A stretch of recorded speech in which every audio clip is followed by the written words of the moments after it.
불교의 세계관과 그 의의.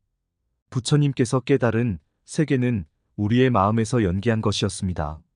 세계는 우리가 어떤 마음을 갖느냐에 따라 각기 다르게 나타난다는 것입니다.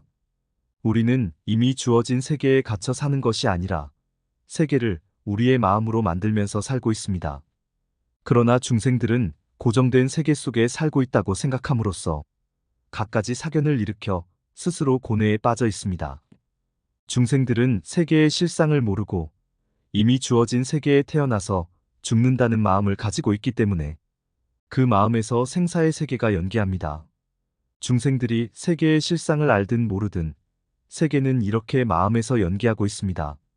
마음을 근원으로 하는 세계는 허망한 생각으로 자아와 세계를 대립적인 존재로 꾸며놓은 세계가 아니라 대상화되고 존재화되기 이전의 구체적인 삶의 세계입니다.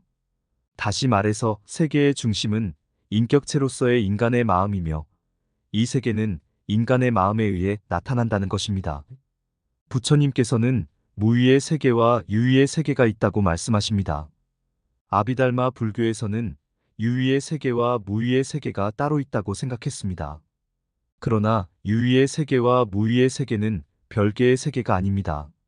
세계가 마음에서 연기한다는 것을 알고 우리 각자가 세계의 주체가 되어 스스로 세계를 창조해가는 것이 무위의 세계이고, 이러한 세계의 실상을 알지 못하고 허망한 생각을 모아서 자아와 세계라는 대립된 존재를 만들어 놓고 사는 세계가 유위의 세계입니다. 유위는 상하타를 한역한 것인데 상하타는 조작된 것이라는 뜻입니다.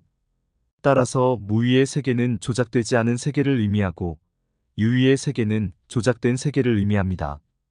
부처님께서는 중생들이 이러한 허망한 세계를 조작하는 것을 행위라고 했습니다. 12연기 가운데서 무명을 연하여 행이 있다고 할 때의 행이 바로 그것입니다. 행은 상하라를 한역한 것인데 상하라는 모아서 만드는 것이라는 의미입니다. 그러니까 유위는 행에 의해 조작된 것을 의미합니다. 연기법의 진리를 알지 못하는 무명의 상태에서 우리의 마음에 욕탐이 생겨 그 욕탐이 허망한 생각을 모아 자아와 세계라는 대립된 존재를 만드는데 이것을 행이라고 하며 행에 의해 만들어진 것들을 유위라고 하는 것입니다. 연기법의 진리를 모르는 중생들은 자신의 행에 의해 만들어진 유위의 세계에 살고 있습니다. 이 세상의 모든 것은 그것이 자아이든 세계이든 인연 따라 생겼다가 인연 따라 사라지는 허망한 생각들입니다. 이 허망한 생각들은 한 찰나도 머물지 않는 무상한 것입니다. 그래서 부처님께서는 재행은 무상하다라고 하셨습니다. 중생들은 이렇게 무상한 망념을 존재하고 있다고 믿습니다. 그러나 중생들이 존재한다고 믿는다고 해서 허망한 것이 존재할 수는 없습니다. 그런데도 중생들은 무상한 것을 집착하여 없어지지 않게 하려고 애씁니다. 그러니 얼마나 괴롭겠습니까? 부처님께서는 무상한 것을 존재로 집착하고 있는 모든 것은 괴롭다는 의미에서 일체는 괴로움이다라고 하신 것입니다. 중생들의 괴로움은 실체가 없는 무상한 것을 존재한다고 믿고 있기 때문에 생긴 것입니다. 그러나 한순간도 존재하지 않는 허망한 생각을 욕탐으로 모아놓은 것 속에 어떤 실체가 있을 리 없습니다.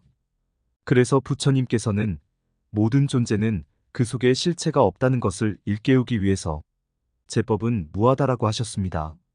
그리고 우리가 이러한 무하를 깨달으면 모든 괴로움에서 벗어날 수 있다는 의미에서 열반은 모든 괴로움이 사라져 고요하다라고 하셨습니다. 이것이 소위 사법인입니다. 우리가 삼법인으로 알고 있는 재행무상재법무하열 반적정은 일체는 괴로움이다라는 말씀을 생략한 것입니다. 우리는 부처님께서 말씀하신 삼법인의 도리를 알아서 무위의 삶, 즉 열반을 성취해야 합니다.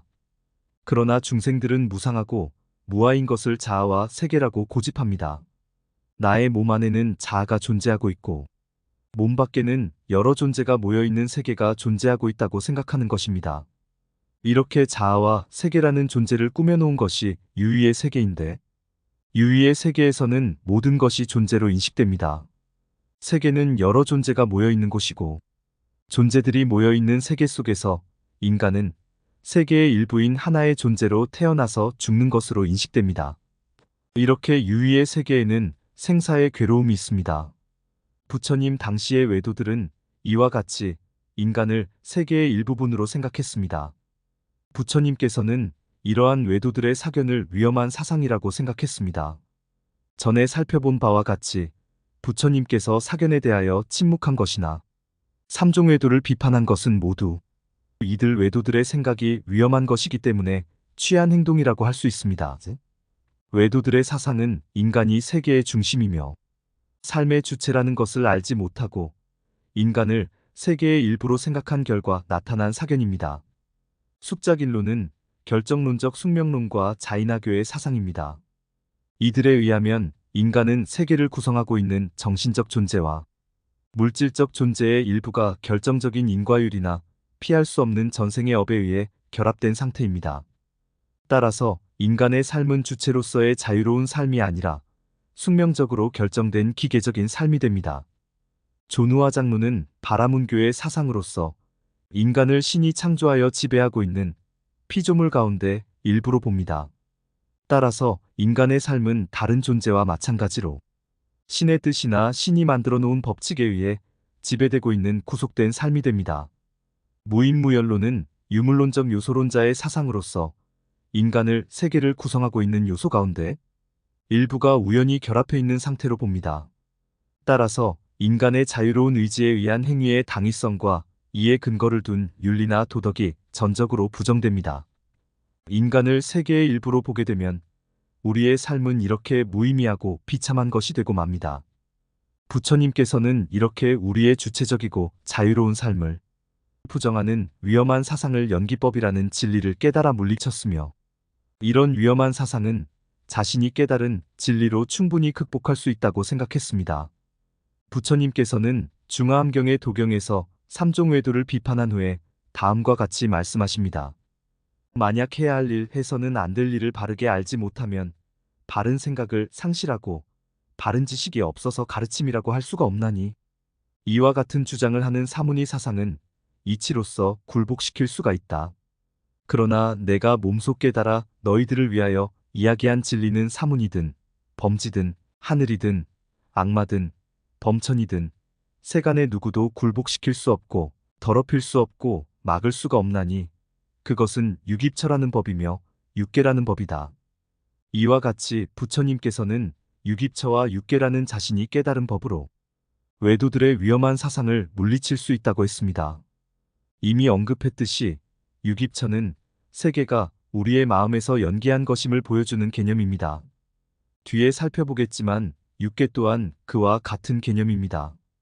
유깁처와 육계는 우리의 허망한 생각이 모여서 자아와 세계를 형성하고 있다는 것을 설명하기 위한 개념인 것입니다. 따라서 부처님께서는 유깁처에 대하여 그것을 나라고 생각하거나 나의 것이라고 생각해서는 안 된다고 하였고 육계를 세계라고 보아서도 안 된다고 하였습니다. 그리고 유깁처에 대하여 그것이 집하고 멸하는 것과 이것을 멀리하는 방법을 여실하게 알라고 가르쳤습니다. 결론적으로 말한다면 부처님께서 깨달은 세계는 곧 우리의 마음이며 여기에는 나와 남, 주관과 객관, 물질과 정신, 안과 박, 시간과 공간, 유와 무, 생과 멸 등의 모순과 대립이 없습니다. 이러한 모순과 대립은 중생들이 진리에 무지하여 욕탐을 일으킴으로써 나타난 허망한 망념일 뿐입니다. 우리가 이러한 사실을 알아 스스로 마음속에서 욕탐을 없애고 망념을 일으키지 않으면 그것이 곧 모든 모순과 대립이 사라진 열반의 세계입니다. 우리가 사는 현대사회를 보면 위태롭기 짝이 없습니다. 사람들은 욕망을 소멸하려고 하기는커녕 끝없는 욕망을 충족시키는 데만 전념합니다. 그런 가운데 생태계는 파괴되고 환경은 오염되고 자원은 고갈되어 지구는 사람이 살 수 없는 곳이 되고 있습니다. 착한 마음으로 살아가는 사람은 바보로 취급되고 자신의 이익을 많이 취하는 것을 지혜롭다고 생각합니다. 내세에 대한 희망이 없이 현세에서의 쾌락만을 절대적인 것으로 생각합니다. 노력하여 행복을 얻으려 하지 않고 도둑질해서라도 손쉽게 재물을 얻으려고 날뛰고 있습니다. 이와 같이 위험하고 위기에 처한 현대사회를 구하는 것은 무엇이겠습니까? 재물이 이 사회를 구하겠습니까? 과학이 이 문제를 해결하겠습니까? 이 모든 문제는 잘못된 세계관에 그 원인이 있으므로 바른 세계관을 통해 해결할 수밖에 없습니다.